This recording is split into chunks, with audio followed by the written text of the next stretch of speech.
Now, you and Iggy Azalea were going back and forth, and you accused her of paying Tori's legal fees. Is that true? Listen, man, I'm not going to... I've learned after this damn deposition. So I don't like when people get me out of character, because, like, I'm liable to tell the truth. I'm liable to really, like, just say some shit you ain't even really want to hear now. Well, I mean, is there anything wrong with that? Well, you know how it is. All these chicks, they rock with Tori, but they got to act like they're a woman's woman. You feel me? I mean, Iggy doesn't really have a music career anymore. She's retired from music. Yeah, but, like, these women care about some public image, and it's, you know, when they don't want to be seen as supporting the person that is whatever, right? Really?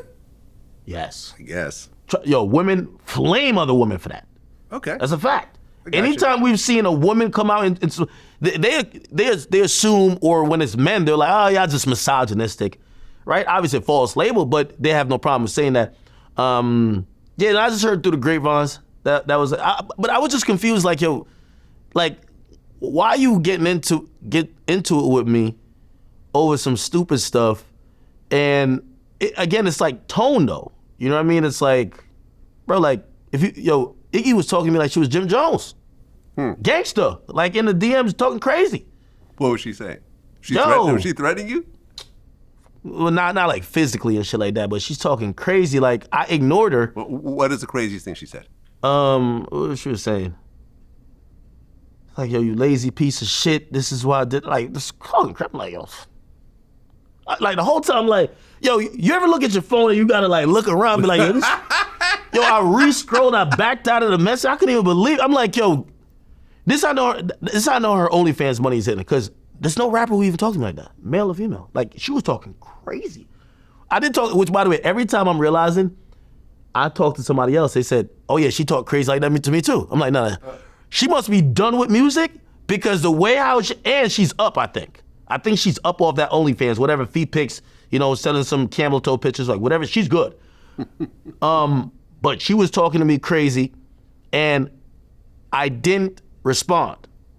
And you know me, I love to respond, because we gonna have content for that day. But I didn't respond. The reason why I didn't respond, she was just saying certain things about Playboi Carti that was not public knowledge. We've never heard these things. And I was confused with her saying this to me, because I also felt like she was trying to get me to reiterate these things to possibly throw this guy under the bus. We're in an era now that we realize is believe women stuff is a lot BS, so we gotta take it on a case-by-case basis. But if this person ain't even down to say it herself, and she over here telling me on the hopes I say it, hell no, I'm not gonna say it. And it's not defending him because he a cool guy and I'm cool with him, but it's just, listen, I know how people try to use the mouthpieces, right? So I ignored her.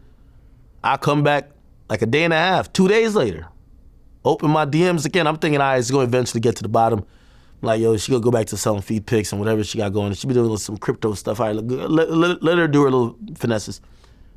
She back again, talking more gangster. I couldn't even believe it. I'm like, yo. So at that point, I finally responded, and responded publicly as well. And she said whatever she said, and it's a tricky situation, because it's like,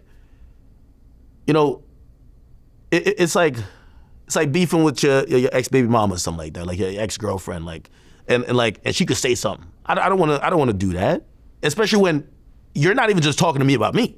You're trying to talk about this other person. You're not talking about, like, the thing she's saying to me ain't about me. Right. She's saying it, well, do you know this about your man? The person you support, he is da-da-da. I'm like, yo, so how do we, all right, so that's why I was trying to ignore it, but that's why when I finally did respond, I also shut it down quickly, because that wasn't a goal. It wasn't a goal of mine to get her to attack somebody else who probably was mine. You know why? Because I've had women who randomly, I'm like, how did I get in the group chat, huh? You know what I mean? And it's like, I didn't want to be that person, so I tried to be the bigger person than that. But Iggy, calm it down. You gotta watch your tone, man. Like, you gotta remember, you was getting booed off Swave show. Like, you can't talk this crazy to everybody. All right, so let's just say Iggy tries a different approach. Yeah. She offers to have sex with you. What? Nah, I'm not fucking my man's baby moms. Nope. You ain't casting me that trick. I don't care if he says fuck her. I don't care if he says, yo, I hate this bitch. I wish she died. No, I'm not doing it. You know why? Yo, let me tell you this. You gotta stay out of situations like that. Hell nah, never. Nope. I'm telling you. Ass is fat though. It don't matter. I'm not doing. You see, but I got different morals than rappers. When I see 3 rappers share the same baby mama, I say these niggas are really soulless. There ain't enough women, or not only are they nasty, but damn, there's no like respect. Vlad, if me and you could get $1 together and we could even just be business partners, not even friends, just business partners. Yeah.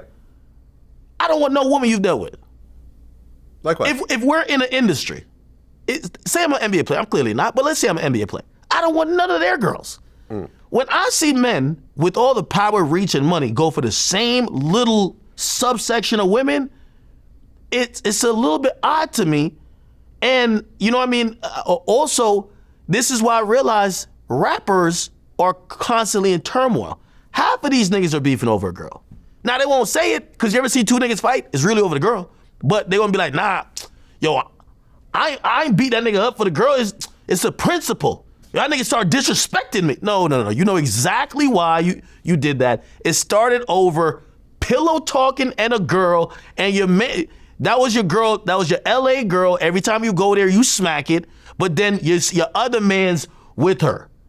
And then you kind of feel away like, yo, I brought her to one of his parties, his release party. Like, Now you turn into other things. Now when he hit you for a feature, you acting weird. Now you're like, I got to get my get back. Because I always say this is the thing about rappers. They compete with very silly things.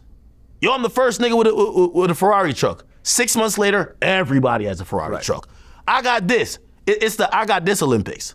Everybody gets it because usually most of these things cost hundreds of thousands, and the rappers who are going to be in the competition, they got millions. So all it takes is a purchase. You know what then becomes a thing when everyone could purchase something? Because put like this, the competition ended like, yo, I got this Lamborghini that can fly. It's a one-on-one. None of y'all can have it. Game over. There's no more competition. Right. But everybody eventually gets the same thing, so you got to find another way to compete. Yo, I'm cracking this girl and she's the baddest. And you know what everybody going to say? Well, I could crack her too. They did it with Lori Harvey. Niggas is rapping about it. I got her on the wish list. Like everybody wanted her, right? Like to me, I thought that was crazy. I'm like, well, if that's Future's joint, well, actually Future wasn't with her yet. But like, she was dealing with some rappers. Yep, a lot of rappers. And then we hear that Justin Combs and Diddy was. Yep. Come on, bro. Yep.